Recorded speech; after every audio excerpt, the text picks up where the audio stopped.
পৃথিবীর ইতিহাসে এমন কিছু প্রশ্ন আছে যেগুলোর উত্তর খুঁজতে গিয়ে আমরা মানুষের পুরো সভ্যতার গল্প জানতে পারি। আর এমনই একটি প্রশ্ন হলো, পৃথিবীর প্রথম বিজ্ঞানী কে ছিলেন?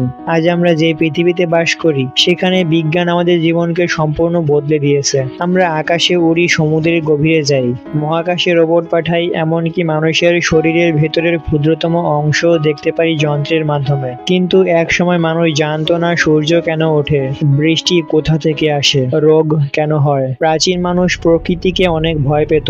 বজ্রপাত হলেও তারা ভাবতো আকাশের কোনো শক্তি হয়তো রেগে গেছে, এজন্য এরকম হচ্ছে। সূর্যগ্রহণ হলেও অনেক সভ্যতা মনে করত এটি কোনো বিপদের সংকেত। কিন্তু কিছু মানুষ ছিল যারা ভয় পাওয়ার বদলে প্রশ্ন করেছিল। তারা বলেছিল, যদি এই পৃথিবীতে নিয়ম থাকে তাহলে সেই নিয়ম আমরা খুঁজে বের করতে পারবো। এই মানুষগুলোর হাত ধরেই শুরু হয়েছিল বিজ্ঞানের পথযাত্রা। কিন্তু ইতিহাসে দুটি নাম বিশেষভাবে আলোচিত, প্রাচীন গ্রিসের থেলিস আর মধ্যযুগের মহান বিজ্ঞানী ইবনে আল হাইথাম। তাহলে প্রশ্ন থেকেই যায়, প্রথম বিজ্ঞানী কে ছিলেন? সেই প্রশ্নের উত্তর খুঁজতে চলুন ফিরে যাই হাজার হাজার বছরের সেই আগের দিনে।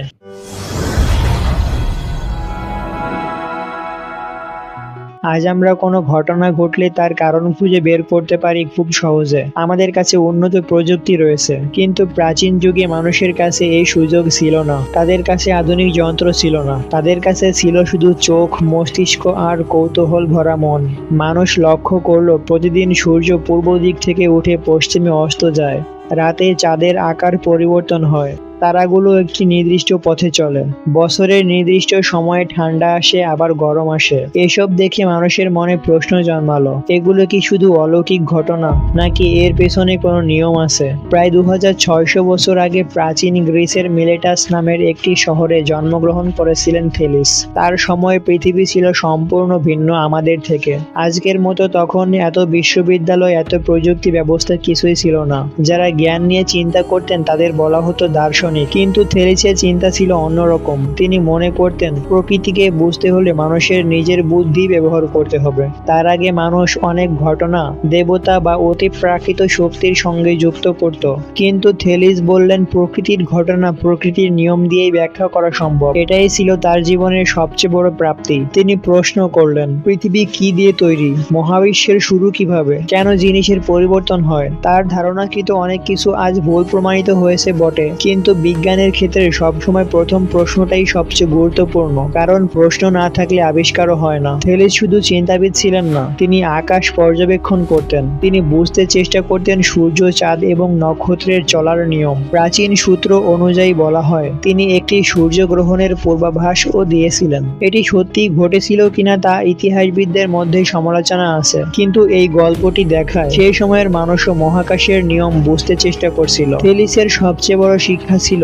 কোনো কিছু বিশ্বাস করার আগে তার কারণ খুঁজে বের করো। এবার আসি ইতিহাসের আরেক মহান ব্যক্তির কাছে। প্রায় 1000 বছর আগে জন্মগ্রহণ করেন ইবনে আল হাইথাম। তিনি এমন এক সময়ে বাস করতেন যখন গণিত, জ্যোতির্বিজ্ঞান এবং চিকিৎসা বিজ্ঞানে বড় উন্নতি হচ্ছিল। তখন চলছিল ইসলামের স্বর্ণযুগ। ইবনে আল হাইথামের সবচেয়ে বিখ্যাত গবেষণা ছিল আলো নিয়ে। তার গবেষণার আগে অনেকেই মনে করতেন মানুষের চোখ থেকে আলো বের হয় এবং সেই আলো দিয়েই আমরা সকল জিনিস দেখতে পারি, কিন্তু ইবনে আল হাইথাম এই ধারণা ভুল প্রমাণিত করেন। তিনি গবেষণা করে দেখলেন চোখ থেকে আলো বের হয়ে আমরা কোনো বস্তু দেখতে পারি না, বরং বস্তু থেকে আলো প্রতিফলিত হয়ে আমাদের চোখে প্রবেশ করে এবং তার মাধ্যমে আমরা দেখতে পারি। এই আবিষ্কার দৃষ্টিবিজ্ঞানের ইতিহাস বদলে দেয়। ইবনে আল হাইথামের একটি বিখ্যাত বই ছিল কিতাব আল মানাজির। তার এই বইয়ে তিনি শুধু আলো নিয়ে আলোচনা করেনি, এখানে তিনি আলোচনা করেছিলেন দৃষ্টি কিভাবে কাজ করে, আলোর গতি, ছায়া এবং প্রতিফলন নিয়ে তিনি আলোচনা করেছেন। কিন্তু তার সবচেয়ে বড় অবদান ছিল তিনি বলেছিলেন কোনো ধারণা সত্য কিনা তা পরীক্ষার মাধ্যমে যাচাই করতে হবে। তার এই চিন্তাই